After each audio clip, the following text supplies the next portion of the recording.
Hello everyone, I bring dark tidings as the corporations have decided to mess with another one of our favorite IPs. And the reason that I am not very hopeful and I am very skeptical about it is because it's the current year. Like, whenever you take an IP which is well established, whether it's a video game or a movie or a TV show that has been made in the past, already I have my defenses on. Like, I am already going to be incredibly skeptical precisely because it's current year.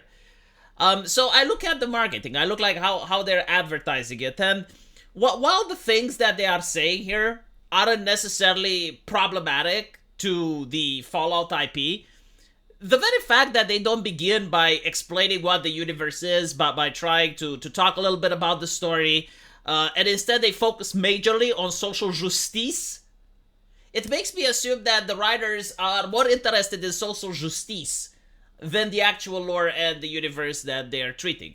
Again, I could be wrong, but so far I haven't. Like, how is it that every single time I could be wrong, but time and time again it turns out that I could be right, you know? Why can't we apply the same logic we apply to hate speech, like speech that may offend, and we should apply it to TV shows. It's a TV show that may be shit, right? So I definitely am not going to give this a watch unless people and reviewers are going to say that it's actually good.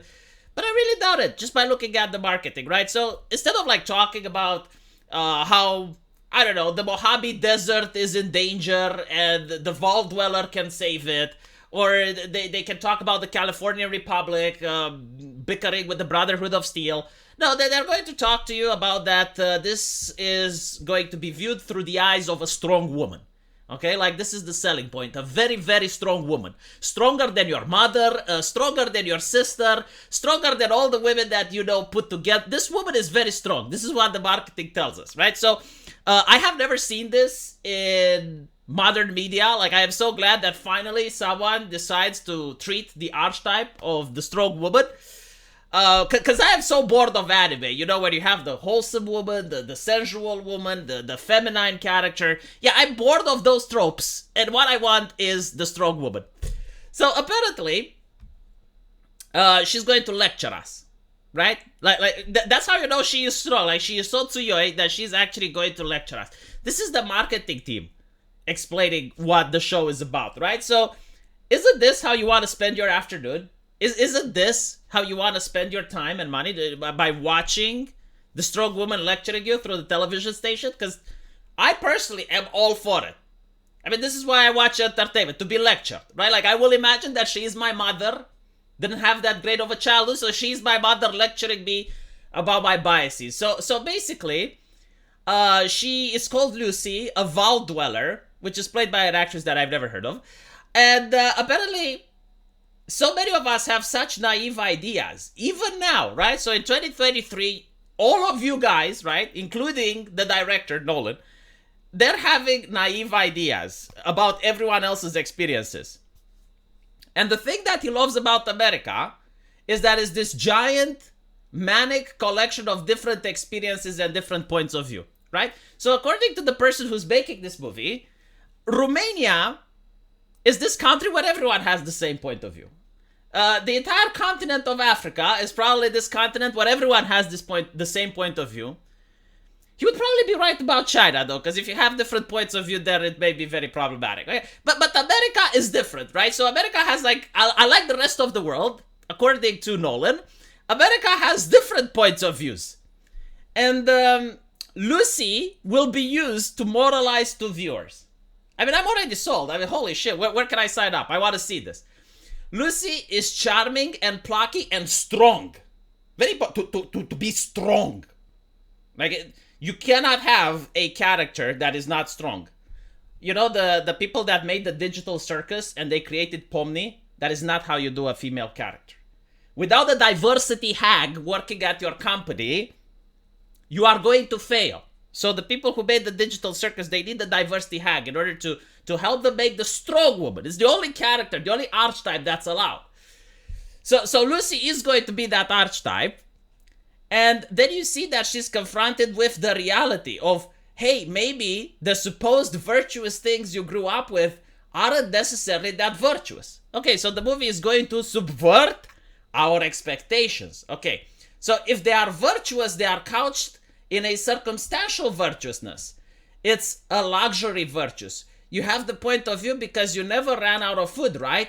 You guys were able to share everything because you had enough to share. So in other words, what this TV show, according to Nolan, is trying to tell the viewers is that actually there is no virtue, right? Like, it's okay to rob a store, and you shouldn't judge the people robbing your business because maybe they grew up without food. I mean, it makes perfect sense, right? Because that's why crime happens. Crime only happens because of poverty. Especially in the United States of America, where people have access to more amenities than the top 5% of the rest of the world. But like, we're not going to talk about that, right? No, in fact, from what I gathered, the morality is that actually the criminal is a decent person. You know, he's a decent human being. No one commits crimes because they're evil. Like, that just doesn't happen. You know, like two teenagers riding a car and bumping themselves into a person on a bicycle and having no remorse. Like that just doesn't happen. No, listen. All crime happens because of poverty. Okay? And the real criminal is the one that does racism on the keyboard. Or sexismo. So those are like the real people that have to be locked up. The actual people that are stealing, we need more understanding and compassion for them, right? Like maybe if we have like even more understanding and compassion for the people looting stores, the world would be a better place, right? So this is what I understand the morality that Mr. Nolan is trying to give to the viewers through his show. Right? It's like there is nothing as virtuous. It's only circumstantial virtue. Everything is shades of gray. There is no point of origin. There is no north. You know, there is no compass that can point us in the right way. No, everything is circumstantial. All right. So Nolan went on to declare that the series follows her collision with the hard reality of other people's experiences and what happened to the people who frankly were left behind to die. To this point, while describing the character of Maximus, who is a squire in the Brotherhood, of course, one of the things we're going to try is to gently sidestep here that there is this kind of binary thing, like they're the good guys or the bad guys. Whoever the good guys and the bad guys were, they destroyed the whole world, so now we're in a gray area. As for the Brotherhood of Steel, Nolan describes them as a little bit of the Marine Corps. It's like Knights Templar. It's kind of like a weird fusion and a mutated version of patriotism, religious, royalty, and fraternity. The Howard director of Fallout 3 and 4 are currently the executive producers. We view that's what's happening in the show as canon. That's great when someone else looks at your work and translates it into some fashion. So again, like, the main problem that I have isn't with the things that they are saying. Like inherently, it's not necessarily a bad story. There are several problems with it, though. Like first one is the fact that